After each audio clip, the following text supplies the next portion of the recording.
নমস্কাৰ বন্ধু বান্ধৱীসকল, সমূহ অসমবাসী ৰাইজক আজিৰ ভিডিঅ'টিলৈ স্বাগতম জনাইছোঁ। আজি আমি আলোচনা কৰিম পদ্মনাথ গোহাঞিবৰুৱাৰ বিষয়ে। বলক তেনেহ'লে ভিডিঅ'টি পলম নকৰি আৰম্ভ কৰোঁ।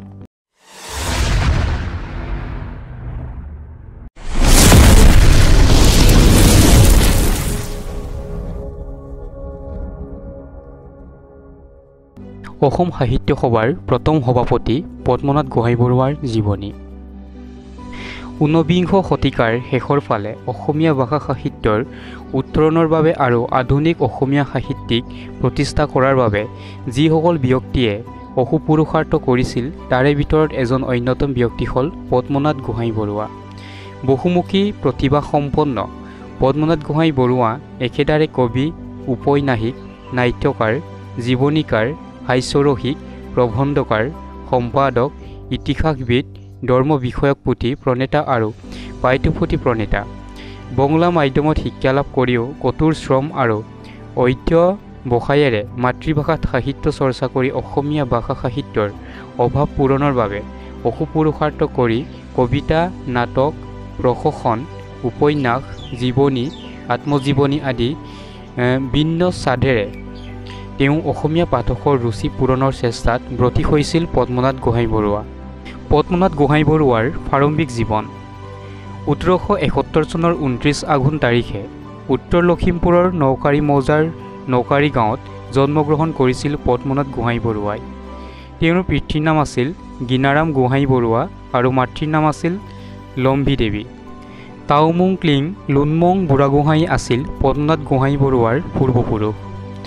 উত্তৰ লখিমপুৰৰ প্ৰাথমিক বিদ্যালয়ত ১৮৭৯ চনত শিক্ষাজীৱন আৰম্ভ কৰা পদ্মনাথ গোহাঞিবৰুৱাই ১৮৮৪ চনত শিৱসাগৰৰ চৰকাৰী উচ্চ ইংৰাজী বিদ্যালয়ত নামভৰ্তি কৰে। ইয়াৰ পৰৱৰ্তী সময়ত উচ্চ শিক্ষাৰ বাবে ১৮৯০ চনত কলিকতাৰ ৰিফন কলেজত নামভৰ্তি কৰে। গোহাঞিবৰুৱাই আৰু ৰিফন কলেজৰ পৰাই FA পৰীক্ষাত উত্তীৰ্ণ হয়। পদ্মনাথ গোহাঞিবৰুৱাৰ কৰ্মজীৱন। কলিকতাৰ পৰা অসমলৈ উভতি অহাৰ পিছত পদ্মনাথ গোহাঞিবৰুৱাই কহিমা মধ্য ইংৰাজী বিদ্যালয়ত প্ৰধান শিক্ষক ৰূপে দায়িত্ব গ্ৰহণ কৰে। কহিমা মধ্য ইংৰাজী বিদ্যালয়ত শিক্ষক ৰূপে কৰ্মৰত থাকোঁতে তেওঁ লীলাৱতীৰ লগত বিবাহপাশত আবদ্ধ হৈছিল। কিন্তু দুৰ্ভাগ্যজনকভাৱে লীলাৱতীয়ে অকাল মৃত্যুক আঁকোৱালি লোৱাত তেওঁ হীৰাৱতী নামৰ আন এগৰাকী মহিলাৰ লগত দ্বিতীয়বাৰৰ বাবে বিবাহপাশত আবদ্ধ হয়। ইয়াৰ পৰৱৰ্তী সময়ত তেখেতে তেজপুৰ নৰ্মেল স্কুল, তেজপুৰ চৰকাৰী হাইস্কুল, যোৰহাট চৰকাৰী হাইস্কুল আদিতো শিক্ষক হিচাপে কাৰ্যনিৰ্বাহ কৰিছিল। ইয়াৰ উপৰিও পদ্মনাথ গোহাঞিবৰুৱাই অস্থায়ী তহচিলদাৰ হিচাপে তেজপুৰত কিছুদিনৰ বাবে কাৰ্যনিৰ্বাহ কৰিছিল। গুৰুত্বপূৰ্ণ কথা যে তেওঁ তেজপুৰ কাছাৰীত প্ৰথম শ্ৰেণীৰ অনাৰেৰী মেজিষ্ট্ৰেট হিচাপেও কাৰ্যনিৰ্বাহ কৰিছিল। পদ্মনাথ গোহাঞিবৰুৱাৰ সাহিত্যিক জীৱনী।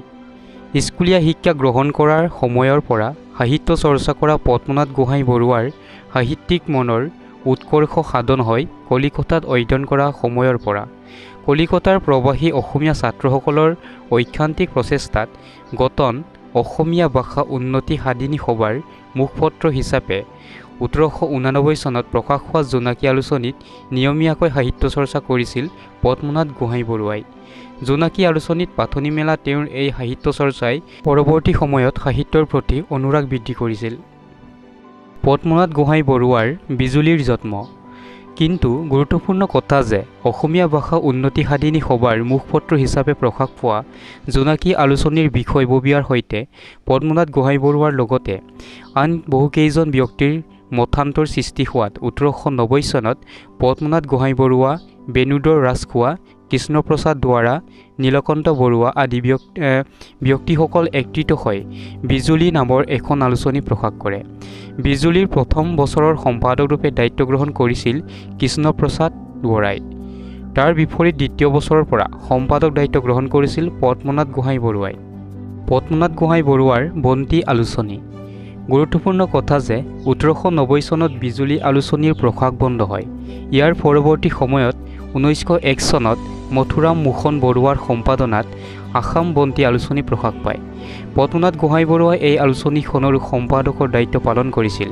ইয়াৰ উপৰিও 1907 চনত তেজপুৰৰ পৰা প্ৰকাশ হোৱা অসমীয়া তৃতীয়খন আলোচনী উষা আৰু সম্পাদকৰ দায়িত্ব পালন কৰিছিল গোহাঁই বৰুৱাই। পদ্মনাথ গোহাঁই বৰুৱাৰ কবিতা।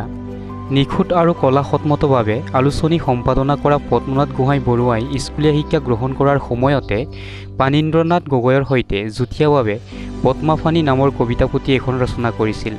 ইয়াৰে পৰৱৰ্তী সময়ত তেখেতে 1899 চনত লীলা খাইব নামেৰে এখন কবিতা পুথি ৰচনা কৰি প্ৰকাশ কৰে।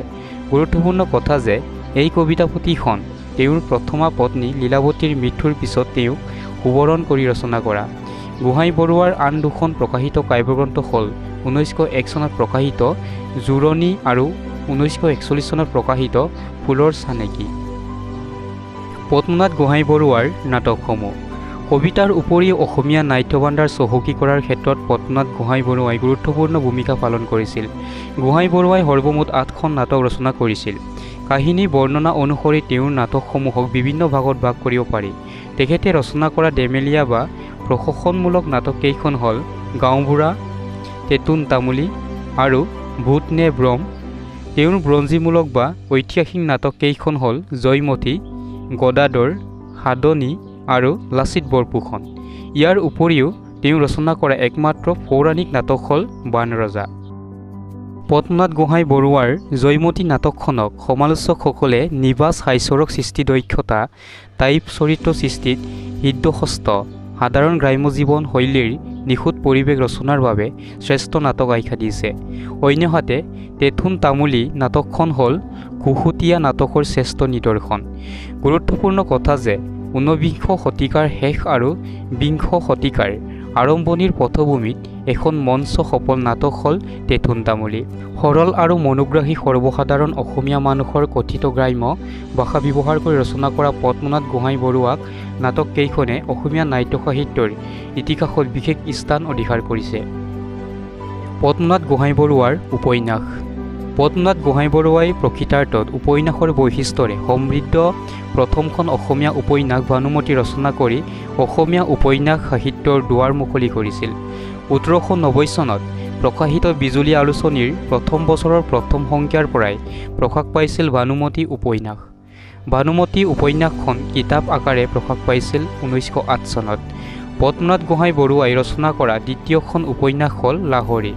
লাহৰী উপন্যাসখন গ্ৰন্থাকাৰে প্ৰকাশ পাইছিল 1892 চনত। গুৰুত্বপূৰ্ণ কথা যে এইখনেই হ'ল পুথি হিচাপে ছপা হোৱা প্ৰথম অসমীয়া উপন্যাস। পদ্মনাথ গোহাঁই বৰুৱাৰ বুৰঞ্জী পুথি। প্ৰত্নতন্ত্ৰ অধ্যয়নৰ প্ৰতি আগ্ৰহী পদ্মনাথ গোহাঁই বৰুৱাই 1899 চনত পুৰণি অসমৰ বিভিন্ন ঘটনাৰাজিৰ বিষয়ে প্ৰণালীবদ্ধভাৱে অসম বুৰঞ্জী নামৰ এখন ইতিহাস বিষয়ক গ্ৰন্থ ৰচনা কৰিছিল। ধৰ্মমূলক গ্ৰন্থ হ'ল। ইয়াৰ উপৰিও পদ্মনাথ গোহাঁই বৰুৱাই শ্ৰীকৃষ্ণ আৰু শ্ৰীমদ ভাগৱত গীতাৰ আলমত গীতিসাৰ নামেৰে দুখন ধৰ্মমূলক গ্ৰন্থ ৰচনা কৰিছিল। পদ্মনাথ গোহাঁই বৰুৱাৰ অন্যান্য পুথি।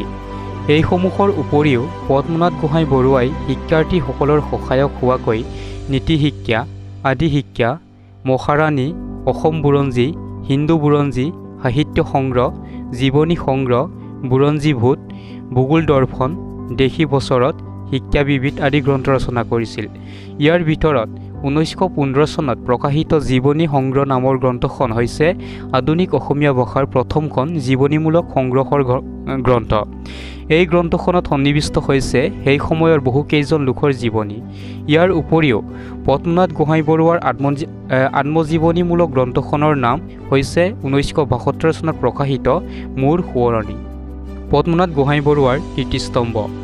গুৰুত্বপূৰ্ণ কথা যে ফণীধৰ চলিহাদেৱৰ প্ৰস্তাৱত আৰু হৰেশচন্দ্ৰ ৰাজখোৱা আৰু দেৱেশ্বৰ চলিহাদেৱৰ সমৰ্থনত পদ্মনাথ গোহাঁই বৰুৱাই 1917 চনত শিৱসাগৰত অনুষ্ঠিত হোৱা অসমীয়া ভাষা সাহিত্য তথা কৃষ্টি সংস্কৃতি ৰক্ষা কৰাৰ ক্ষেত্ৰত গুৰুত্বপূৰ্ণ ভূমিকা পালন কৰা অসম সাহিত্য সভাৰ প্ৰথমখন অধিৱেশনৰ সভাপতিৰ পদ অলংকৃত কৰিছিল। ইয়াৰ উপৰিও তেখেতে 1918 চনত গোৱালপাৰাত অনুষ্ঠিত হোৱা অসম সাহিত্য সভাৰ দ্বিতীয়খন অধিৱেশনত চন্দ্ৰধৰ বৰুৱাৰ সভাপতিত্ব প্ৰধান সম্পাদক হিচাপে কাৰ্যনিৰ্বাহ কৰিছিল। 1918 চনত ডিব্ৰুগড়ত অনুষ্ঠিত হোৱা অসম ছাত্ৰ সন্মিলনীৰ তৃতীয় বাৰ্ষিক অধিৱেশনৰ সভাপতি ৰূপেও কাৰ্যনিৰ্বাহ কৰিছিল পদ্মনাথ গোহাঁই বৰুৱাই। গুৰুত্বপূৰ্ণ কথা যে পদ্মনাথ গোহাঁই বৰুৱা হ'ল ব্ৰিটিছে প্ৰদান কৰা উপাধি ৰায় বাহাদুৰ প্ৰাপক প্ৰথমগৰাকী অসমীয়া। পদ্মনাথ গোহাঁই বৰুৱা আছিল অসমৰ প্ৰথমগৰাকী সাহিত্যিক পেঞ্চনাৰ তথা অসম সাহিত্য সভাৰ প্ৰথমগৰাকী সভাপতি। পদ্মনাথ গোহাঁই কেৱল মাত্ৰ সাহিত্য চৰ্চাৰ মাজতে সীমাবদ্ধ আছিল এনে নহয়, তেওঁ সাহিত্য চৰ্চা কৰাৰ উপৰিও বিভিন্ন ৰাজহুৱা কাম কাজৰ লগত জড়িত আছিল। তেওঁ আছিল তেজপুৰৰ ঐতিহ্যমণ্ডিত বাণ থিয়েটাৰৰ প্ৰতিষ্ঠাপক সম্পাদক, তেজপুৰৰ পৌৰসভাৰ প্ৰথমগৰাকী অসমীয়া পৌৰপতি, ঐতিহ্যমণ্ডিত দৰং মহাবিদ্যালয়ৰ পৰিচালনা সমিতিৰ প্ৰথমগৰাকী সভাপতি, তেজপুৰৰ সামাজিক অনুষ্ঠান অসমীয়া ক্লাবৰ অন্যতম প্ৰতিষ্ঠাতা। ইয়াৰ উপৰিও পদ্মনাথ গোহাঁই বৰুৱা অসম ব্যৱস্থাপক সভা, অসম ৰায়ত সভা, সৌদ অসম শিক্ষক সন্মিলনী, আহোম সভা, অসম মণ্ডল কাননগু সন্মিলনী, জয়মতী উৎসৱ সমিতি আদি বিভিন্ন বিষয়ৰ অনুষ্ঠান প্ৰতিষ্ঠানৰ সৈতেও জড়িত আছিল। পদ্মনাথ গোহাঁই বৰুৱাৰ জীৱনীৰ সামৰণি। অসমীয়া ভাষা সাহিত্যৰ ভেটি সবল কৰিবলৈ প্ৰতিনিয়ত চেষ্টা কৰা কেইবাখনো সাহিত্যৰ কাণ্ডাৰী পদ্মনাথ গোহাঁই বৰুৱাই 1946 চনৰ 7 বৈশাখ 21 এপ্ৰিল তাৰিখে ইহিলীলা সম্বৰণ কৰে। অসম সাহিত্য সভা, অসম ছাত্ৰ সন্মিলনী, মণ্ডল কানুন সন্মিলন, আছাম এছ'চিয়েশ্যন, অসম সংৰক্ষিণী সভাৰ লগত জড়িত থকা পদ্মনাথ গোহাঁই বৰুৱাই অসমীয়া ভাষা তথা সাহিত্যৰ উন্নয়ন আৰু বিকাশৰ ক্ষেত্ৰত গুৰুত্বপূৰ্ণ ভূমিকা পালন কৰা ভাষা সাহিত্যৰ এইজন সেৱক অসম তথা অসমীয়াৰ বাবে চিৰদিন চিৰপূজ্য হৈ থাকিব। পদ্মনাথ গোহাঁই বৰুৱাৰ আদৰ্শক অসমৰ প্ৰতিজন যুৱ প্ৰজন্মই অনুসৰণ কৰা প্ৰয়োজন। বন্ধুসকল, আজিৰ ভিডিঅ'টি ইমানতে সামৰিছোঁ। আপোনালোকে ভিডিঅ'টি চাই ভাল লাগিলে like, comment, share and subscribe কৰিবলৈ নাপাহৰিব। ধন্যবাদ।